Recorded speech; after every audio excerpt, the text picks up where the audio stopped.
नमस्कार साथियों, one of the most hyped series of 2025 कचिया कुत्ता, जिसके फिलहाल 24 एपिसोड्स होने वाले हैं। कचिया कुत्ता के साथ साथ चैनल पर बाकी एनिमेस का भी एक्सप्लेनेशन मौजूद है। एक बार जाकर उन्हें भी अपना प्यार जरूर देना और चैनल पर अपना प्यार बनाए रखना। तो फिलहाल बात करते हैं एपिसोड 1 की, जिसका नाम होता है दी स्पेयर। कहानी की शुरुआत होती है एक क्योट से, जो कि रेफर करता है जापान के सुकुमोगामी को, यानी एक बिलीव को। जब बताया जाता है कि किसी भी चीज को जब प्यार से रखा जाता है तो उसमें आत्मा बस जाती है, लेकिन अगर वही चीज को कूड़ेदान में फेंक दिया जाए तब क्या बसता होगा उसमें।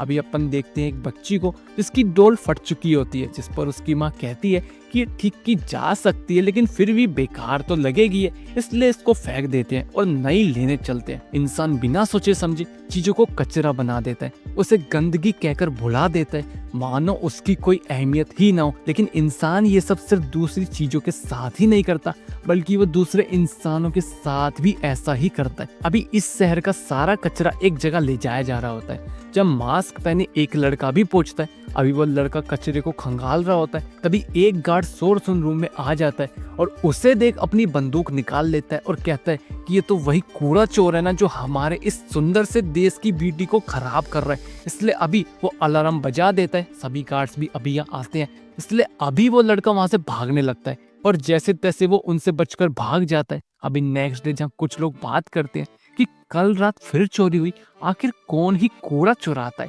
ये पक्का ट्राइब फोक्स वाले होंगे। तभी वहाँ एक ट्राइब फोक वाला आदमी उन्हें सुन लेता है और वहां से चला जाता है, क्योंकि ये लोग नहीं चाहते कि इन जैसे गंदे लोग इस तरफ आए।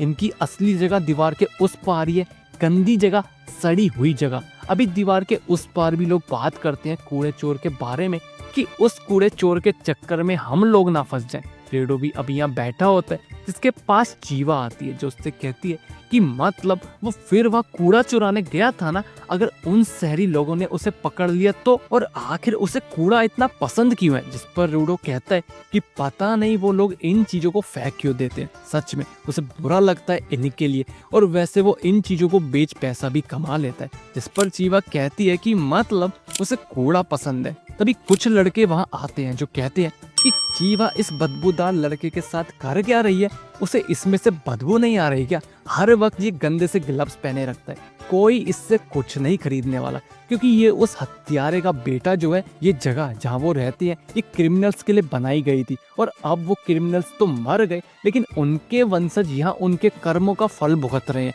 हम हमेशा कोशिश करते हैं कि अपनी इमेज साफ रखें, लेकिन इस लड़के के डैड ने वो सब बेकार कर दिया, न्यूमरस किलिंग कर कर, और एक दिन ये भी ऐसा ही बन जाएगा। रूडो ये सुन गुस्से से उन्हें देखता है, जिस पर वो लड़के डर जाते हैं और जाने लगते हैं, कहते हुए कि जैसा बाप था वैसा ही बेटा है। अभी उनके जाने के बाद चीवा रूडो से कहती है कि वो बुरा ना माने उनकी बातों का, उसे यकीन है रूडो पर, वो अपने डैड की तरह कोई किलिंग नहीं कर सकता। तभी उसकी नजर वहाँ पड़े पपी डॉल पर जाती है, जो रूडो ने कल रात ही चुराया था। रूडो उसे उठाता है और कहता है कि ये सेल के लिए नहीं है, ये तो स्पेशल है, क्योंकि ये तो चीवा के लिए। लेकिन ये सब चीवा इससे पहले सुन पाती, उसकी माँ उसे आवाज लगा लेती है और चीवा वहां से चली जाती है। अभी रूडो घर आता है, जब रेक्टो उसकी टांग खींचता है कि अच्छा ये डॉल स्पेशल है, क्योंकि रेक्टो ऑलरेडी उनकी बात सुन चुका होता है। जिस पर रूडो कहता है कि क्या उसने ये सब सुन लिया, जिस पर रेक्टो कहता है कि ये सब छोड़ के अभी बात करते हैं कल के ट्रेस रेड के बारे में। रूडो को इतना रिस्क लेने की कोई जरूरत नहीं है, उनकी हालत इतनी भी बुरी नहीं है, और वो रेक्टो को ही सब करने दे जब तक रूडो बड़ा नहीं हो जाता। जिस पर रूडो कहता है कि कोई रिस्क नहीं था, और कौन सा उन्होंने उसे पकड़ लिया है। रेक्टो कहता है कि लेकिन कल वो पकड़ने ही वाला था ना। अभी वो रूडो को समझाता है कि बेशक उनका खून का रिश्ता नहीं है, लेकिन फिर भी वो परिवार है, इसलिए वो ऐसा ना करा करे कि जैसे रेक्टो का कोई एहसान है उसके ऊपर। इस पर रूडो कहता है कि उसे पता है कि रेक्टो ने उसे पाल पोस कर बड़ा किया है एक पाप के तौर पर। बेशक रूडो उसे पढ़ा मिला था, लेकिन इसका मतलब ये नहीं है कि वो रेक्टो का एहसान चुकाना चाहता है। ये तो बस वो रेक्टो के लिए इसलिए करता है क्योंकि उसके दिल में रेक्टो के लिए रिस्पेक्ट है।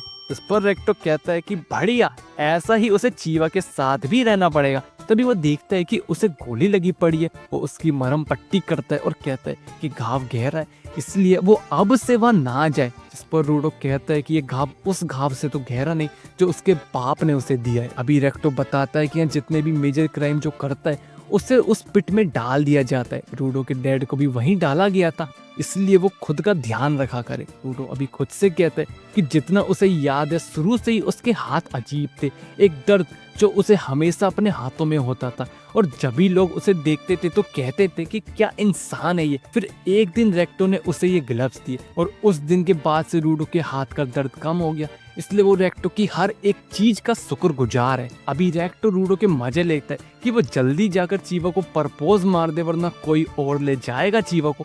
मीनवाइल बाहर कोई आदमी उनके घर के सामने खड़ा होता है। नेक्स्ट डे रूडो चीवा से मिलने जाता है और वो खुद से कहता है कि उस पिट में सारा कूड़ा डाला जाता है और साथ में उस एक हर आदमी को जो गुनाह करता है। उसके डैड को भी यही फेंका गया था, न जाने क्या है इसके अंदर। तभी चीवा भी यहाँ आती है और कहती है कि क्या देख रहा है वो यहाँ पर, क्योंकि सामने ऑलरेडी एक क्रिमिनल को पिट में फेंका जा रहा होता है। चीवा कहती है कि गंदा लगता है ये देखकर और बताती है कि क्या उसे पता है कि उनका शहर इस पिट के पास क्यों है। वो इसलिए ताकि वो देख सके कि जो बुरा करता है उसके साथ ये होता है।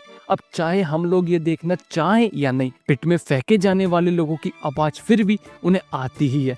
सच में कितना बेकार है। चीवा अभी रूडो को कहती है कि वो कभी ऐसा काम ना करे कि उसे या पिट में फेंका जाए, जिस पर रूडो कहता है कि रेक्टो भी यही कहता है। इस पर चीवा कहती है कि क्योंकि वो भी उससे प्यार करता है इसलिए। ये सुन रूडो समझ जाता है कि वो भी मतलब चीवा भी उससे प्यार करती है। चीवा भी शर्मा जाती है कि इनडायरेक्टली उसने अपने प्यार का इजहार कर दिया। अभी दोनों शर्माते हैं। रूडो उसे वही डोल पप्पी देता है जिस पर वो कहती है कि वो हमेशा इसको संभाल कर रखेगी।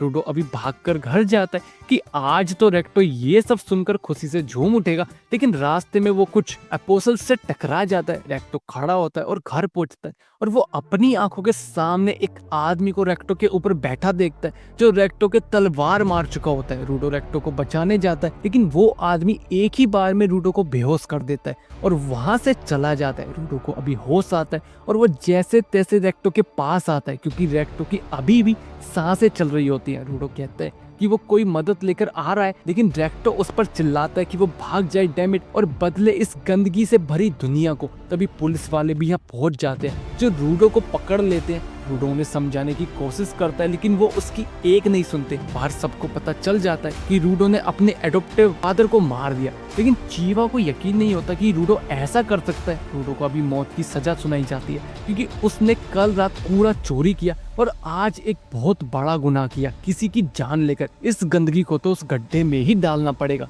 रूडो अभी सबको समझाने की कोशिश करता है कि उसने कुछ नहीं किया, लेकिन कोई उसे नहीं सुनता। ऊपर से भीड़ में से वो चीवा को भी देखता है जो कहती है कि रूडो अपने बाप जैसा ही निकला, हत्यारा है वो भी। तभी रूडो उस आदमी को भी वहीं देखता है, इसलिए अभी रूडो खुद से कहता है कि तुम सबके आँख कान है, फिर भी तुम सब इसे इस्तेमाल नहीं करते। असली गंदगी तो तुम लोग हो और इसलिए तुम सब मरोगे। तभी रूडो को पिट में फेंक दिया जाता है। रूडो काफी देर तक पिट में गिर रहा होता है। अभी उसकी आंखें खुलती हैं। वो देखता है कि मतलब तो यही है पिट, एक ऐसी जगह जिसे कूड़ेदान कहा जाता है, सबसे बड़ा कूड़ेदान। तभी एक मॉन्स्टर कूड़े से बना हुआ खड़ा होता है। रूडो ये देख कहता है कि ये कोई कूड़ेदान नहीं है बल्कि ये एक नर्क है। और इसी के साथ एपिसोड नंबर 1 खत्म हो जाता है। एपिसोड 1 तुम्हें कैसा लगा कमेंट बॉक्स में जरूर बताना। एफर्ट्स अच्छे लगे तो लाइक सब्सक्राइब शेयर जरूर करना। अच्छा बुरा वो भी अपना फीडबैक जरूर देना और मिलते हैं नेक्स्ट वीडियो में। तब तक के लिए धन्यवाद।